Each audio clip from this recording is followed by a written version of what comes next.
الله السميع العليم من الشيطان اللعين الرجيم بسم الله الرحمن الرحيم وبه نستعين لا حول ولا قوة إلا بالله العلي العظيم والحمد لله رب العالمين والصلاة والسلام على أشرف الأنبياء والمرسلين بالقاسم المصطفى محمد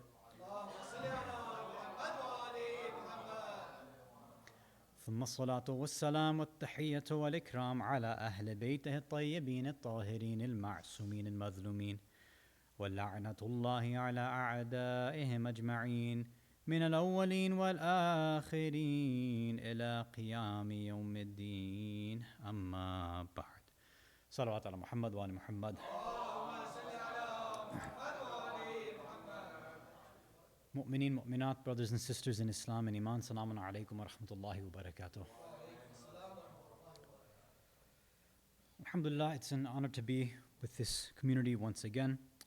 But of course, I'd like to start by offering my condolences as we tonight commemorate the Shahadah of both our fifth Imam, Imam Muhammad al-Baqir alayhi salatu wassalam. And of course, the technically first Shaheed of the whole tragedy of Karbala, Muslim ibn Aqeel. Because we know that the Shahadats that didn't start in Karbala, they began in Kufa with his Shahada. So for tonight, just a few points that I wanted to hopefully, inshallah, try to remind us about. You know, there's a lot going on in the world right now. If you talk to the average Shia, maybe even the average Muslim also, there's a certain feeling that people have right now. When we look at how things are progressing or maybe even declining in the world, the issues, for example, in the Middle East, right, the constant persecution and genocide of the Palestinians, what's happening in Yemen, what's happened, unfortunately, in Sham, of course, in Hijaz as well, what's happening to Muslims as a whole, right, throughout the world. You see all of these issues of oppression, even to non-Muslims taking place, right? Even in our own backyards over here. In this country, many are suffering, many are being oppressed as well. When we see the issues of the world, how certain trends, right, whether it's, things about LGBTQ, gender issues, whatever it is, you see that there's this jahiliyyah that's resurfacing as well. So when the average Muslim, the average Shia looks out at the world, and even some non-Muslims have the same view, they have this idea that it seems like the end of times are coming. Right? So when you talk to average Shias and they look at all of this, they feel like all the puzzle pieces are coming together. Now those dominoes, those alamat al-zuhur, it seems like they're all coming to place, right? They're all coming. They're all happening. So the natural reaction, of course, every Muslim has this desire for the Imam to reappear. But of course, us followers of Ahlul Bayt have a different type of shawq, a different type of ishq and a desire for that, right? And our dua for that dhuhur is much more intense than probably anybody else's. And there's this hope that all of us have that, if we pray hard enough, right, we do what we have to do, the Imam, inshallah, returns, then all of this corruption, all of this evil, all of this dhulm, all of it's gone. And then we finally get to live in a utopian society under the guidance and the leadership and the wilayah of the Imam. Right? That's what we're all looking forward to. For our lives, that should be the ultimate goal. Right? That's the ultimate sort of progression for any of us. We do what we do.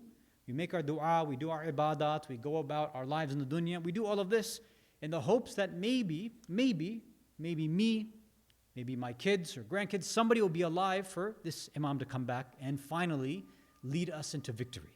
Right? That's the hope that all of us have. Do you think that this wish of ours, this hope, this desire of ours is any different than the hopes and wishes of the Muslims in the past? Let me give an example. Let me explain it a bit more. Every generation has had some level of hope and desire in somebody coming and solving all their problems and taking care of everything.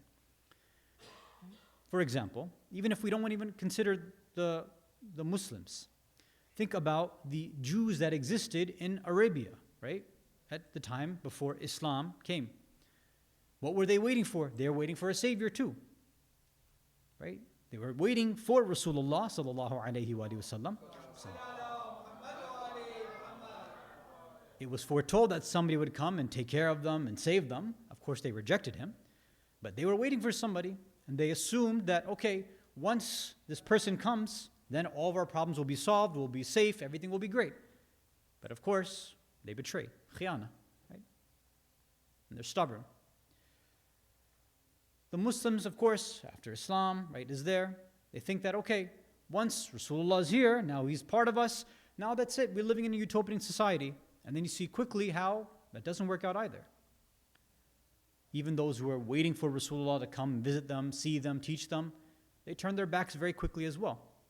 And then as we go further and further into Islamic history with each and every Imam, you see that every single group of Muslims, and then particularly with the Imams, the Shia, they have this wish, this desire to see the Imam, I hope the Imam comes and he becomes the Khalifa, this and that. And whenever any opportunity comes, what do? Khiyana, betrayal. Every single time. This is a sad and unfortunate history that we have to understand. So there's a possibility that you and I, inshallah it's not the case, but we have to at least think that we don't want to repeat this behavior. I don't want to be like these Muslims or the Yahudis of the past or anybody of the past who was waiting for somebody to come, give us this najat and salvation, and for me to end up being either silent, to be stubborn, to be arrogant, or, na'udhu billah, to be in opposition to somebody who's on haqq. That's the last thing that we would want. But we have to know that this is unfortunately a history of Muslims specifically, of Shias even. We know very well this whole story, whenever we think about, right, maybe the first idea that comes to mind with personalities like different prophets, with the Imams, maybe the first idea that comes to mind is not always betrayal. But when we think about Muslim ibn Aqeel, that is the first idea that comes in our mind. We don't think about his history, his past, his upbringing, his fada. We don't really think about that. We think about what happens in Kufa. That's it. We've reduced his life to that because of the episode that took place and how traumatizing, right, it was for us here now, and of course for the true Shias of the Ahlul Bayt back then. We want to make sure that although we have this ishq, we have this hub, this love for the Imam of the time, Imam al-Hujjah, Ajjalallahu ta'ala farajuhu sharif. We make dua, maybe even more intensely based on our own personal circumstances or what's happening in the world. We pray, al-ajal, al-ajal, Imam, come back, please, we need you. Right? We have all that intensity. But sometimes that intensity, that love, is not always followed through. You don't always follow through with it. So we want to try to prevent that. In order to try to figure out how to prevent that, we should also understand that obviously Allah knows that this is what's going to happen with insan. Innal insana la yatgha. Allah says very clearly, I know that sometimes you insan, you will rebel. You will try to push boundaries, you will transgress, you won't obey everybody that I send. I know that. Allah knows this. So Allah, in His infinite wisdom and hikmah, as Al-Hakim, puts fail-safe systems in place as well too. He says, I'm not just going to keep sending you people for them to be killed by their ummas, the ummah that they're with. It happens to 11 imams, but it's not going to happen to the last one. But there are fail-safe systems that Allah has put in place, checks and balances, a specific system, right, which inshallah we'll go through tonight if Allah gives us tawfiq, of how Allah, through the anbiya, through the mursaleen, and specifically through the ma'asumeen alayhimus salam, a system that Allah puts in of, number one, education for us, a system of how to actually get us connected, a system of growth, but just in case we fail, we try to game the system, Allah puts in a fail-safe as well, to make sure we don't push past something that we don't deserve. We don't go after something that doesn't belong to us. Imagine we make dua for the Imam. Of course, it's not going to happen, but imagine we make dua, Ya al-Ajal, Imam, come back, we're ready for you, right? All this 313, we're all ready. He comes back, and then, sorry, actually, Imam, maybe, we're not exactly ready yet. I've got all these things at work. I have some family issues, some visa stuff right now, right, with the current president. I don't want to push any buttons, We have to be very careful. Sorry, Imam, you're going to have to, count on somebody else, not me. That could be us. We don't know. But Allah knows that He's not going to send in His hujjah if that's the case with the Muslims. We're insan in general. So inshallah, what we'll talk about first and foremost is what is this actual educational system, this sort of pedagogical system of Islam? What exactly is the system that Allah has sent down to the Ahlul Bayt? Then from there, as an introduction, then we'll see how a fail-safe has also been created, which should help prevent against large amounts of betrayal. Not every amount, but serious, significant amounts of betrayal. Inshallah ta'ala, Allah gives us tawfiq. Salawat ala Muhammad wa ala Muhammad.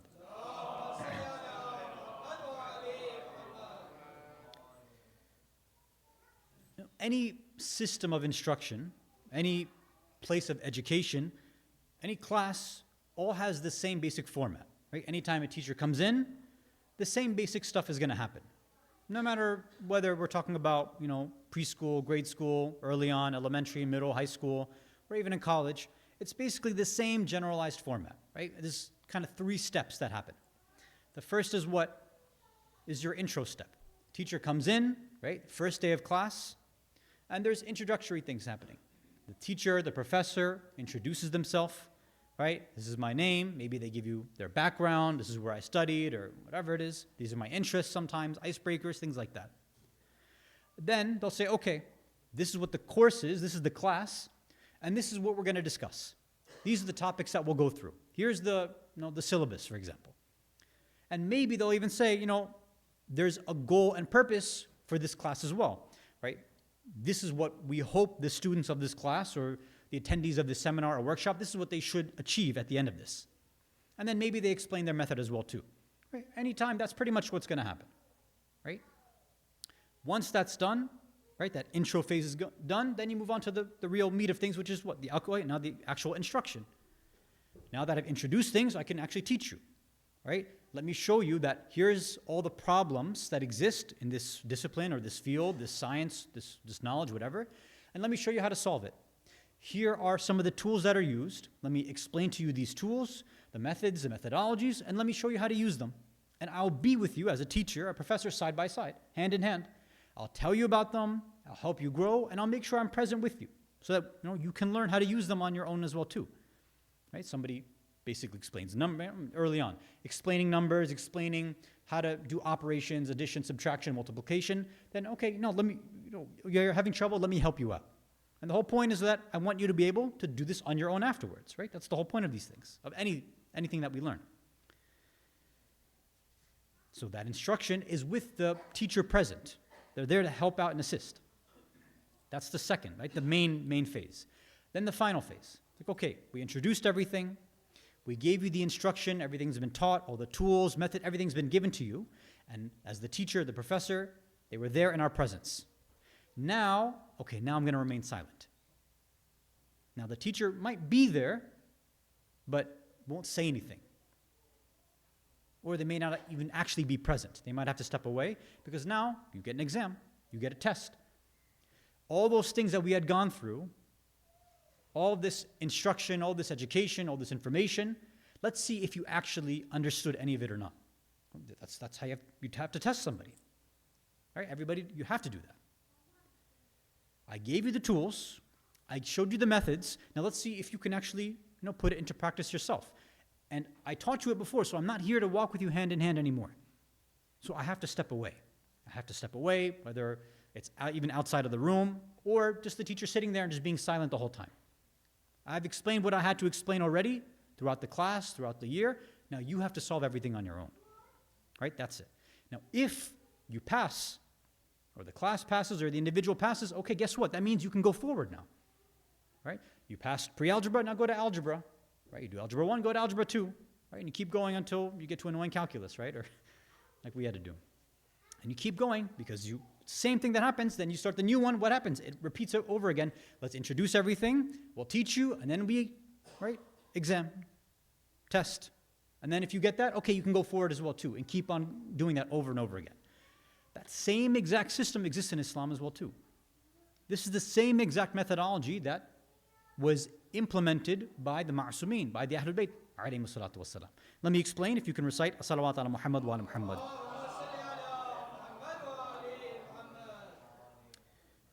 This general pattern was utilized by the Ahlul Bayt.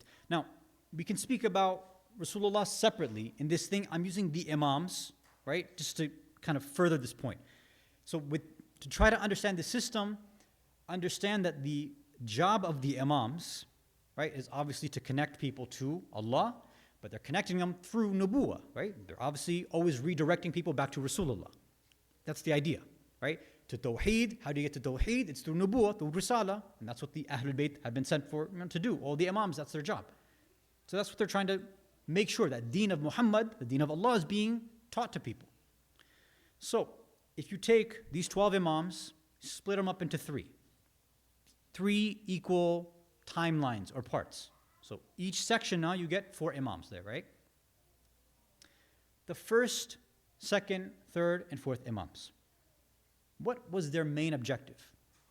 Like any other teacher, their job is introduction.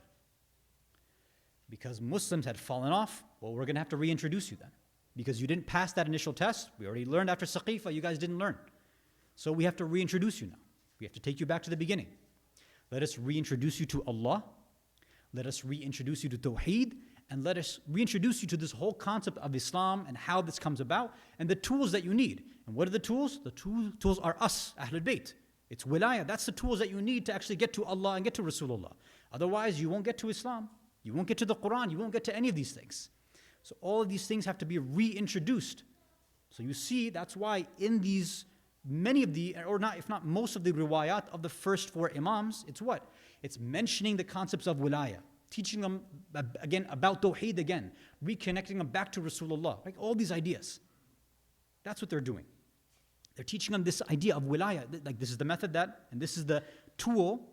The major problem with the Muslims, they got everything else kind of, okay, they kind of got Tawheed, they kind of got Risala and Nubuwah a little bit, but wilayah, Imamah, they messed up. Said, okay, so we have to start back at the basics so that we can get you back to this point of wilayah, right? You with me so far? So that's the first 4 Imams. Because people ask, how come these first 4 Imams, we don't really see any ahkam, we don't really see any fiqh and things like that? Well, because it's not time to teach anybody yet. You have to introduce them first. But then what happens? First 4 Imams, okay, we've done a significant job in pushing the general ummah, the Muslims, towards a place where, to some degree, they're ready now. So now what happens? You get the next phase. 5th, 6th, 7th, and 8th Imams. And what are they doing? Now it's time to teach. Now it's ta'aleem and ta'allum. That's where you see all of these riwayat. That's where we get this title, Baqir al-Ulum. He says, now that the path has been paved by my forefathers, my father, my grandfather, everybody else, now we can actually teach you Muslims because you're ready to learn. They've introduced everything. The ball has been passed to us now. So people usually think about Imam Sadiq alayhi salam as the teacher, sure. Salawat ala Muhammad wa ala Muhammad. And that's true. Obviously, Imam Sadiq alayhi salam is associated with knowledge and scholarship. But it's because his father, Imam al-Baqir, paved the way for that. Right? That was really the first time that happened. Right? That's why sometimes they're called Sadiqain or Baqirain. Right? That's usually why it's mentioned like that. Many of these, we always talk about, so-and-so Sunni scholar studied under Imam Sadiq alayhi salam, which is true.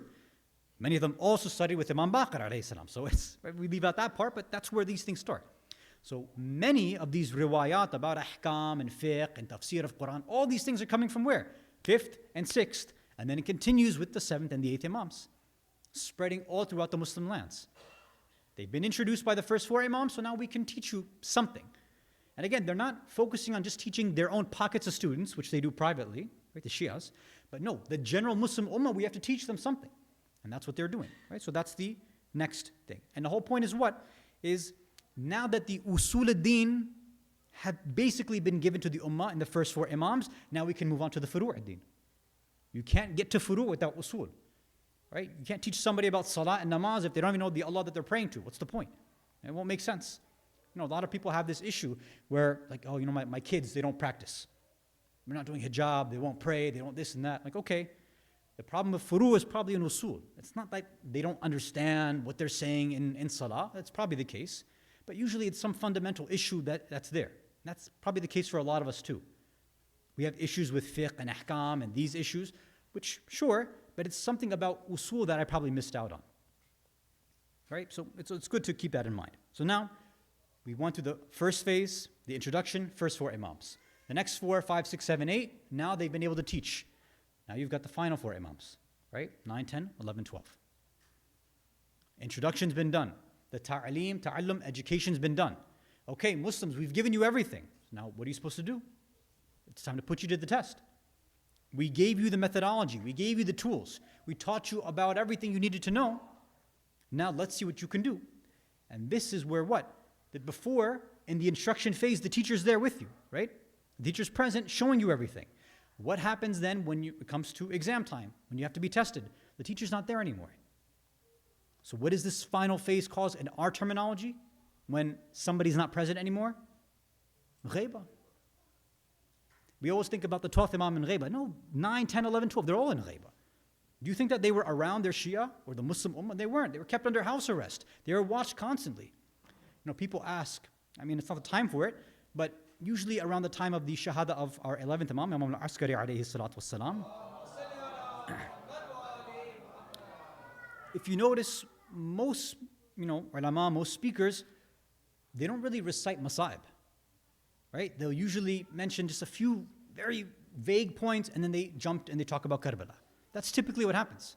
And then, people have asked, like, why is it the case? I said, the Imam is so ghareeb, people don't know what's going on. They don't know what happened. We have almost 0 details about his life. Where's all the riwayat? Where's all the history? We don't know. And we can't just make it up, obviously, although some speakers might like to do that. But no, we can't just go making up the history of the Masa'ib. We don't do that. So you see, for the 9th, 10th, and then it gets more intense as you go, right? The ghaiba becomes more and more intense until it reaches its peak with the 12th Imam.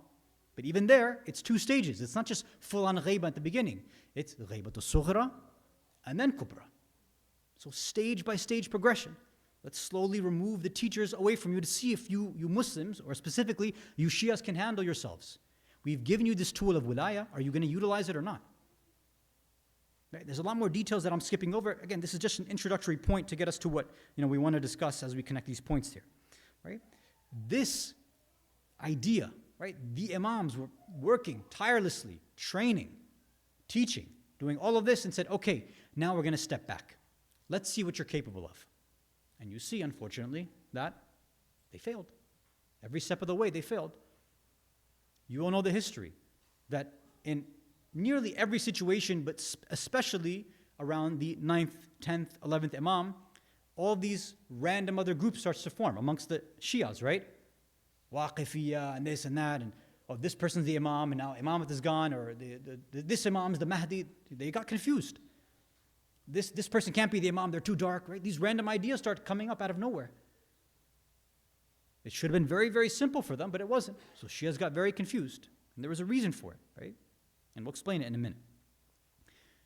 To understand why this betrayal and this failure took place, and again, this is why they couldn't progress, right? That's the whole idea. They were taught, okay, we're ready for you, Imam, come and become the Khalifa, become the Wali, become the Imam, right? Lead the Ummah.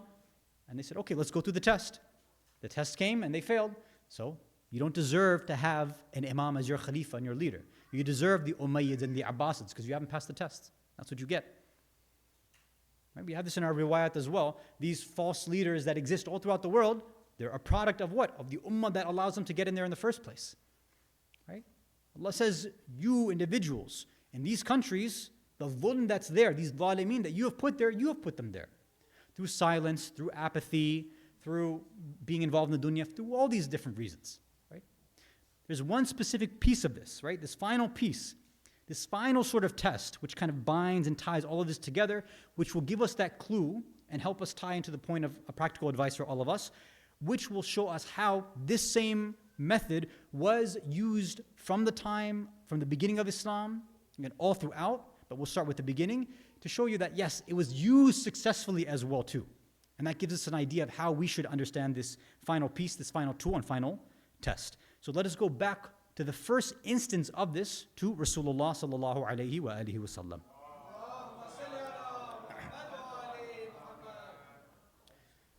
Okay, so let's go back in history. Bi'atha, mab'ath, right? Rasulullah now has been officially told, you can start your mission, right? He begins the mission, begins preaching. Now when this happens, right, I'm fast forwarding a little bit obviously, like some of these details, they're not, related to our discussion here. This is before Hijrah, right? Obviously, Aus Khazraj, they find out, they come from Medina, they talk, they say, yes, we want to become Muslim and solve these problems, right? Now, they've been introduced to Rasulullah. They've been introduced to Islam. They have this idea. They go through the introductory points. They're like, okay, perfect. So what happens? This is now, 12 years after Bi'atha. Right? Said, okay, we're ready now. Rasulullah, come to Medina and lead us. What are they doing? They're saying, al-ajal, right? Really, that's what they're saying. They want somebody to come to their own society and say, be our imam, be our leader. Give us that Islamic civilization. That's what the Ahlul Medina wanted when Rasulullah was still in Mecca. Come, we'll protect you, we'll take care of you, we'll learn, we'll do all of this stuff. So what happened? Did their love and du'as magically make Rasulullah run and make hijrah? No, that's not what happened. Just because they accepted Islam and were introduced and they had the basics, was that enough for Rasulullah to leave Mecca right away and go? No, that's not what happened. Most of you know the history, I'm sure. That after they made the request, Rasulullah doesn't just go himself right away. What does he do? He sends a na'ib. Who does he send? He sends Mus'ab ibn Umair, this very, very famous companion, right? That died in the Battle of Uhud, unfortunately. He sends Mus'ab ibn Umair, whose nickname is Mus'ab al-Khair. Wonderful, wonderful companion. Mus'ab ibn Umair was with the people of Medina before Rasulullah was. He's there by himself in Medina. Rasulullah sends him as a na'ib, and he's teaching them for 3 years. 3 years. They made a request. He's there with them for 3 years. We've been sitting here waiting for our 12th Imam for, how long? 3 years now. They said, we made our request. He's right down the street, right? Medina, Mecca. Like, well, why isn't he coming? Because Rasulullah says, I have to actually test you first. And this is that final tool, the final fail-safe system, that test. Let me see, if I send one of my nawa'ib, my na'ibin, my representatives to you, how will you treat them? How will you take care of them? How will you learn for them? How will you honor them? What will you do with them? What do they do? They honor him. Alhamdulillah, they actually passed. They took care of Mus'ab. They learned from him. He taught them for 3 years. The first Jum'ah, who actually led the first Jum'ah? It wasn't Rasulullah, it was Mus'ab. He asked for permission from Rasulullah. Rasulullah gave him ijazah and permission. He led Jum'ah in Medina before Rasulullah was there. Because this was a tool used to bring the community together, to teach them, to give that sense of Jama'ah and community. So he was there teaching them everything. When finally now the instruction, took place, they passed the test, okay, now you deserve your Imam or your Rasul to come. Now that you've actually passed the steps, now you can actually come. This is that major final test where everybody fails. When there's a niyaba, when a representative, a wakil is sent, this is where people's iman is really tested. Everybody says, okay, Rasulullah, we're ready for the next step. Okay, fine. If you are really ready for me, then here. Man kuntu mawla, fahada aliyun mawla.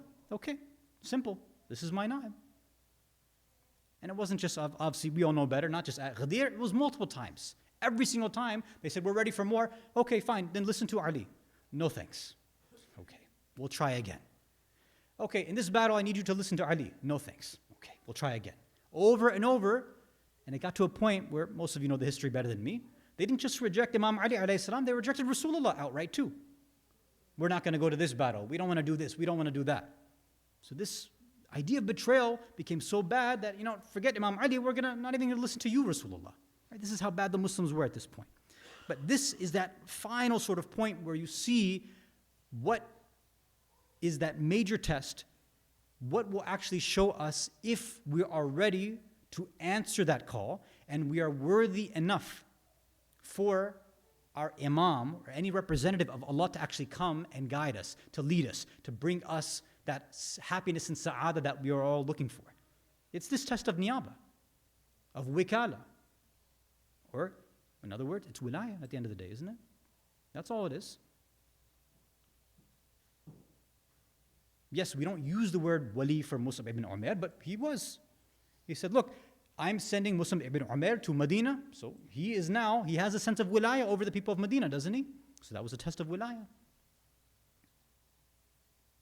That's where you see all these failures happen. Yes, there are spiritual diseases, there's stubbornness and arrogance and naqsani, and there's all that stuff that's there too. But the package that it comes in is, here's the test, let's see if you can follow the system of wilaya.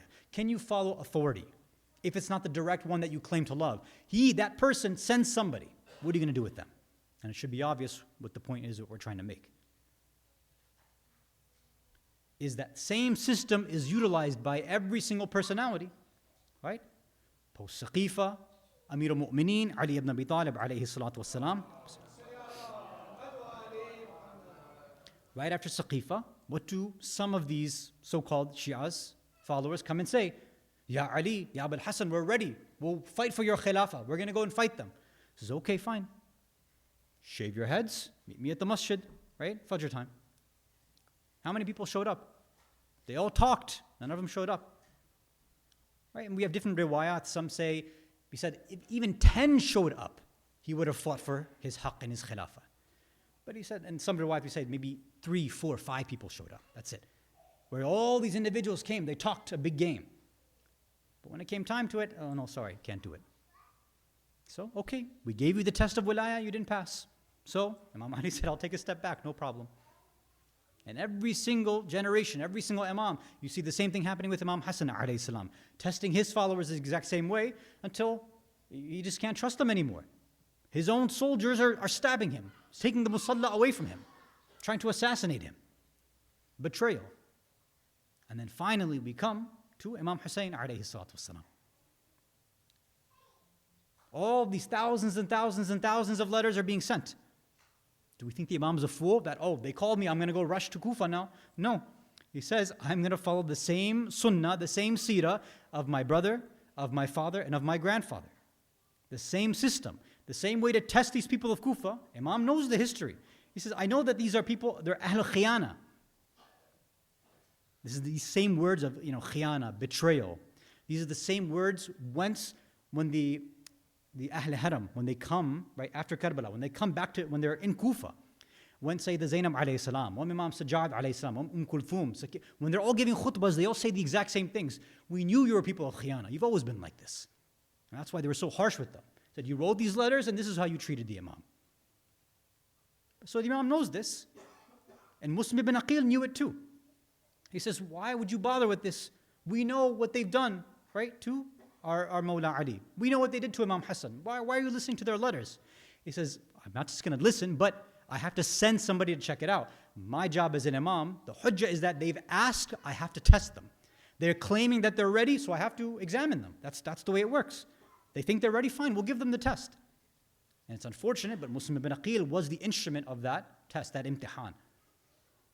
But if you look at the history, Muslim ibn Aqeel didn't want to go. He said, these guys are going to betray me. This is not a good idea. So much so that if you look in the history books, he went with multiple different individuals. On the way, some of the other travelers that were with him, they died. Right? There's some issue that happened and they ran out of food and water. A few of them died. And Muslims sent a letter back to Imam Hussein. He said, this is a bad omen. This is a bad sign. It's like, let me turn back and go back. I can't do this because maybe this is Allah saying this is not good. Imam Hussein said, no. Don't read into a situation like this. He was very harsh with Muslim actually. No, go to Kufa and investigate and see. Imam has to do itmam al-hujjah. He has to make sure. And this is what happens. And this is where you see Muslim ibn Aqeel goes, and we know the story. We know the history. This is that final test. Now, how does it relate to you and I in our sort of practical life and situation? Well, first, let's look at a hadith from Rasulullah sallallahu alayhi wa alihi wa sallam. This hadith, the person who reports it says that Rasulullah said this line 3 times. He says, Allahumma arham khulafa'i. Allahumma arham khulafa'i. Allahumma arham khulafa'i. Allah have, pour down and have rahmah and mercy and this love on my khulafa. So somebody heard that and they said, Ya Rasulullah, وَمَنْ خُلَفَائِكَ? Like, who are your khulafa? Like, who are these people that you're talking about? It's called الَّذِينَ يُبَلِّغُونَ حَدِيثِي وَسُنَّتِي. Those who do tabligh of my sunnah, of my hadith, who are teaching my ways, teaching my words. ثُمَّ يُعَلَّمُونَهَا أُمَّتِي. And after they do this, then they're teaching people as well too about my sunnah. Rasulullah already had this system set up from the beginning too. Right? People ask, where did this system of marja'iyah come from? Right? Is this some weird invention that came up a couple hundred years ago? No. The system of ilm and ulama was there from the time of Rasulullah. He said, I will train individuals, and when I train them, then they become my representatives. They become my khulafa. If they are doing the duty on behalf of Allah and myself, then your job is to follow them. That's the system. That's the way it works. That's wilayah. That's how it happens. We have to ask ourselves, we're praying for the Imam to return. We want an end to the ghaiba, no doubt. But do we view this test as occurring to us right now? This final test, a system and a test of wilayah. That Allah, Rasulullah, the Ahlul Bayt, the Ma'asumeen, they have sent their own wukala, a wakil. They have sent naibs over and over and over again. They have sent representatives. And they, just like Muslim ibn Aqeel, just like Musab ibn Umair, just like any of the other ones that were taught by the Imams, how are you going to treat our representatives? What are you going to do with them? Will you slander them? Will you accuse them? Will you keep them at a distance? Will you push them away? Will you insult them? Will you think that you're better than them? What will you do with them? Will you say that, no, I know better? No, nowadays, I'm sure it doesn't happen here, but in certain communities, certain people, they have this idea, we don't need ulama, we don't need these akhuns and mullahs anymore, right? We're done with that. What do we need these people for? They go, they study, I have the Quran too. They look at the Quran, I can look at the Quran. The hadith, I can look at it too. Although I have to look at a translation, but still, I'm looking at the hadith too. I have an aql. I can read the same stuff. And me, I'm from the West. I'm educated. Right? What are these guys doing in the house, man? These guys don't know. It came from some random village reading some book. What do they know? I know about science and technology. I'm top, right, researcher in so-and-so field. I know all of this. What do those guys know? Oh, they don't know about NASA. They don't know about moon sighting. They don't know about scientific achievements. They don't know about AI. They don't know any of this stuff. Right? They're just sitting in their homes. What do they know? Right? I'm making a character out of it, but I've heard this from people. I'm telling you, myself, I heard this from many people. They say this very, very clearly. Oh, they don't know those Maraja, they don't know about stuff like this, right? So we have to use our own common sense now to update things, to evolve Islam. I heard that term. Islam needs to evolve, get with the times. Maybe, sure. Maybe that's how it is. Or maybe the Ahlul Bayt had predicted that this is how many of us might be thinking too. Let's look at khutbah, a part of khutbah 128 from Amir al-Mu'mineen Ali ibn Abi Talib alayhi salatu wassalam. Sometimes we put ourselves on a certain pedestal and we forget that these imams had already predicted all these things that you and I will be doing too. Imam there says, fi akhir zaman, right? In these end of times, yakunu zamanul jahl al-kathir.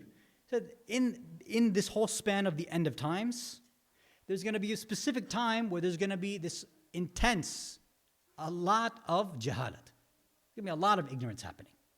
Imam explains, وَيَكُونُ النَّاسِ بَعِيدِينَ عَنْ إِمَامِهِمْ وَعُلَمَائِهِمْ الَّذِينَ يَفْهَمُونَ الدِّينَ فِي ذَلِكَ الزَّمَانِ. So these people will be far, ba'id, they'll be distanced from their imam and from the ulama who truly understand the deen. The Imam spelling it out very, very clearly. الَّذِينَ يَثْبُتُونَ فِي إِتْبَاعِ الْعُلَمَاءِ الَّذِينَ يَنْقُلُونَ تَعَالِيمَنَا. During this time, those who remain steadfast in their adherence to the ulama, those who are conveying the teachings that we Ahlul Bayt had conveyed, سَيَكُونُونَ كَالَّذِينَ قَاتُلُوا مَعَ النَّبِي صلى الله عليه وآله في المعارك. صلوات على محمد وعلى محمد. Those who are adhering to the ulama and following, the ones who are correctly, giving the teachings, will be like those who fought alongside these battles with Rasulullah. Right? This is the way that Imam Ali alayhi salam is speaking. There are many, many riwayat. Remember when we talked about how that final phase of the last four imams was preparing people for ghaiba, right? By themselves being taken away from the ummah a little bit. This is where you see, most of you who are familiar with the riwayat, most of the riwayat of those last four imams are about what? About the qualities of the righteous ulama. How to make sure you find, you can distinguish between an alim that is ahl dunya versus, meaning a fake alim, versus an alim who's rabbani, right? A godly, a divine person. They list out all these qualities. Don't just follow anybody because, their Arabic is great and their makhraj is nice, they're great speakers. Like, these aren't the qualities that are mentioned by the Ahlul Bayt. They don't say follow these celebrities or this person has a PhD. These are not the things that are mentioned. Not that those are bad things necessarily, but that's not the milak, that's not the barometer and the criterion, right? So no, these are the qualities of ulama. Are they chasing money? Are they chasing power? Are they constantly thinking of themselves? Do you see their nafs come out? And it's very difficult. It's tough now. I'll be very honest. Because of this social media age, I know it sounds like a cliche, but with social media, and trust me, because people say this all the time, ulama need to be more active online, put out this, record more, do more online. And sure, maybe let's just agree that needs to be done. There's a big nafsani issue that comes with that too. Trust me, I know, right, some of these quote-unquote celebrity ulama, and I've had conversations with them about this. They're constantly on their phones, on their devices, they're checking things. They have to make sure when they post something, the algorithm catches it, they do X, Y. They're going after things that they don't want to be going after. Like, I wish I could just do research properly and just teach and do what I have to do. But now I have to stick through all this technological nonsense. And then what happens is sometimes, and they've explained this and they've admitted to me myself, that sometimes our nafs gets in the picture too, because they might post a clip of their video of one of their lectures and it doesn't get so many likes. Another one has more likes, right? And I've heard them say, sometimes in a lecture, I specifically make sure that a part of my lecture is clippable, so that I can take a nice 1-2 minute clip and it can go online and become viral. That's the zaman we live in. So this sort of jahalat, right? Can you imagine, right, one of the ulama or the maraji saying that, in the middle of their dars, hold on a sec, this, start recording from here because I want this one to go viral online. Imam Ali or one of the imams stopping their khutbah in the middle, this part, pay attention to this one's really, really important, right? Pay attention to this next sentence. It's, clout chasing and all this, it's really sad, it's really bad. So they can be affected like this too. So it's very, very dangerous out there, right? So we have to be very, very careful. So again, what's the point for us? I'm not saying blindly follow everybody. That's not the point of this. We followers of the Ahlul Bayt are probably the only ones who are not blind sheep. Yes, we do use our aql, 100%. We do utilize science when necessary. Yeah, absolutely. We do, quote unquote, evolve and get with the times where we need to. But there's a time, there's a place, there's a methodology, right? Curiosity is always encouraged. Research is always encouraged. There's a difference between somebody coming and saying, I don't understand all this moon sighting stuff. Why can't we all just do it on the same day? This doesn't make sense. Science has progressed. They don't know what they're talking about. That's one way of doing it. Or, I'm not sure, I don't know, but can you help me understand why some maraji, their moon sighting rule has to do with, seeing it with your naked eye, and why they don't utilize, that the birth of the moon happens and it can be scientifically understood. Can you explain to me why that doesn't, why it's not utilized like that? I'd like to know that. There's a way that a person can be arrogant, can be stubborn, right? And say that I know everything, they don't know what's going on. Or you can say, no, I'm interested, I want to learn, because I'm probably wrong about this, so let me get some more information. And with that sort of attitude, right, towards the right people, obviously, then this is the way we grow. This is where, if we are making dua and calling for that capital I Imam, right, the Imam of our time, that's who we're looking for, the way that that Imam tests us is through a lowercase I Imam. The Imams that we allow to lead us in salah, that sometimes may not even have the proper conditions to lead, but sometimes we do because we don't know better, because we haven't studied ahkam properly. Or sometimes we listen to somebody because, again, they're good orators, or whatever the reason happens to be. Oh, they're funny, whatever it is. But they might not be qualified. And they probably have been saying things that don't belong, shouldn't be said on a minbar.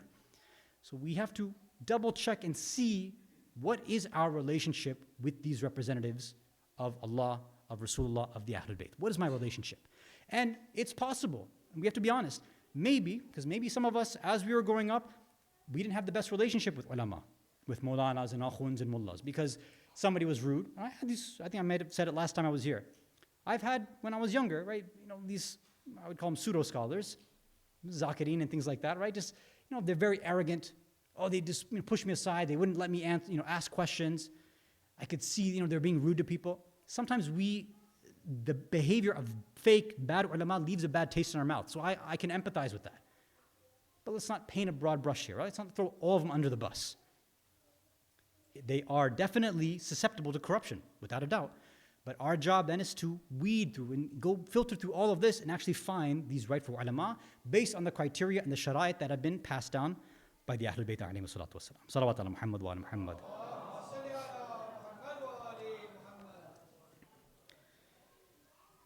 This Gharib Muslim ibn Aqeel, who's called thousands of letters, this is what he's responding to.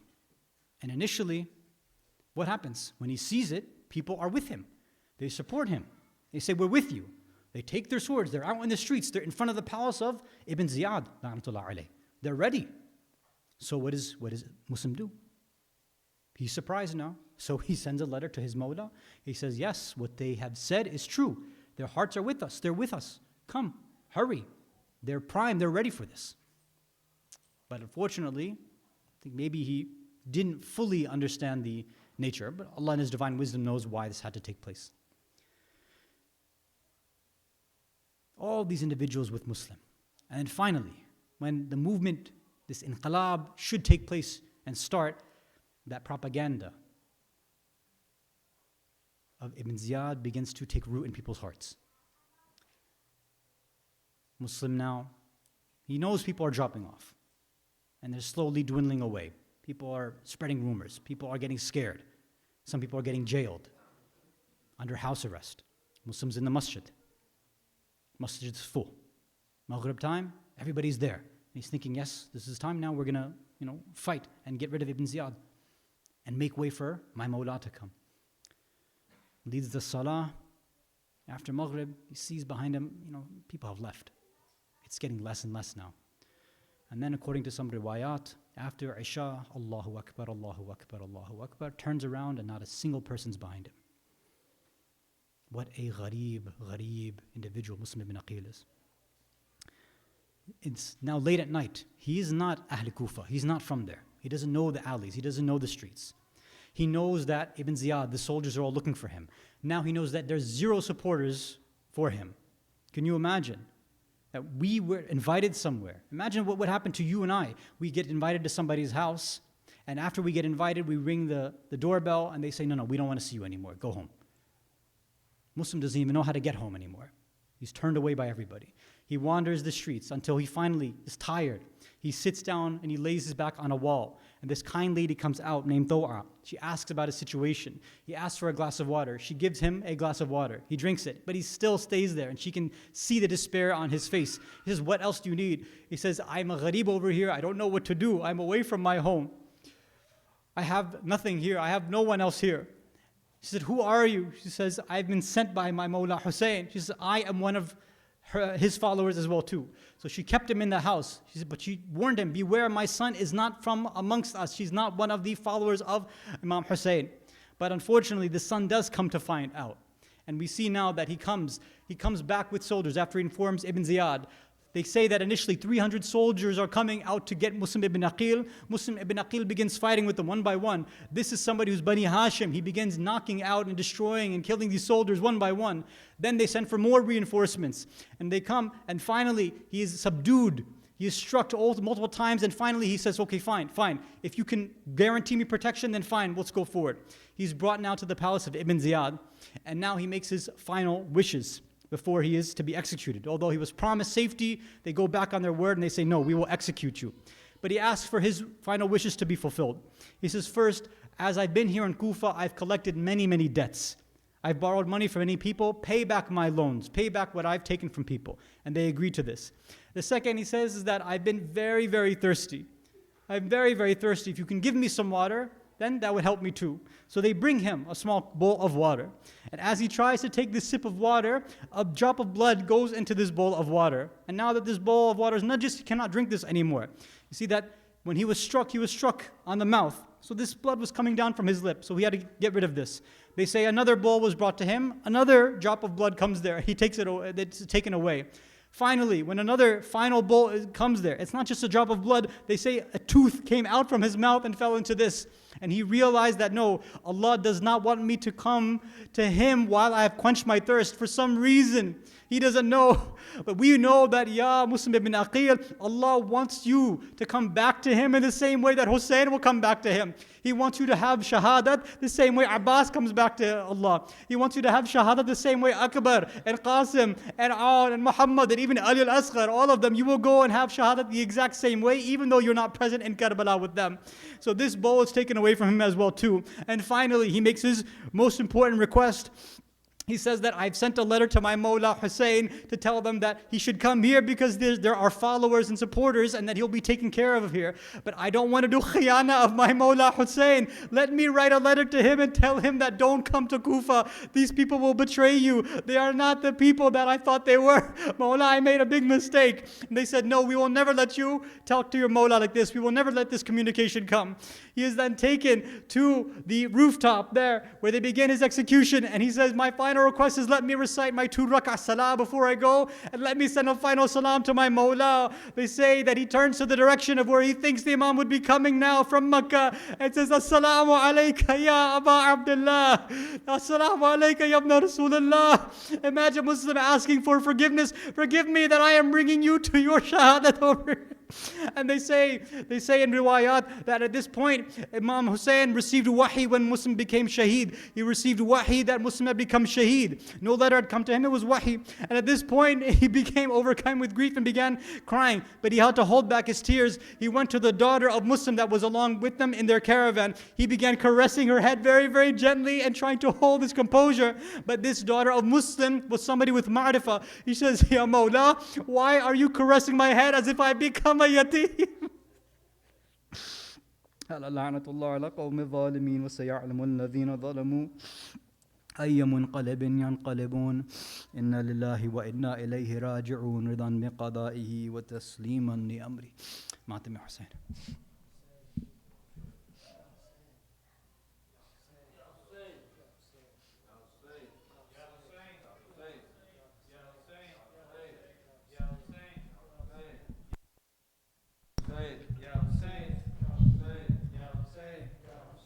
Ya Hussein, Kufi.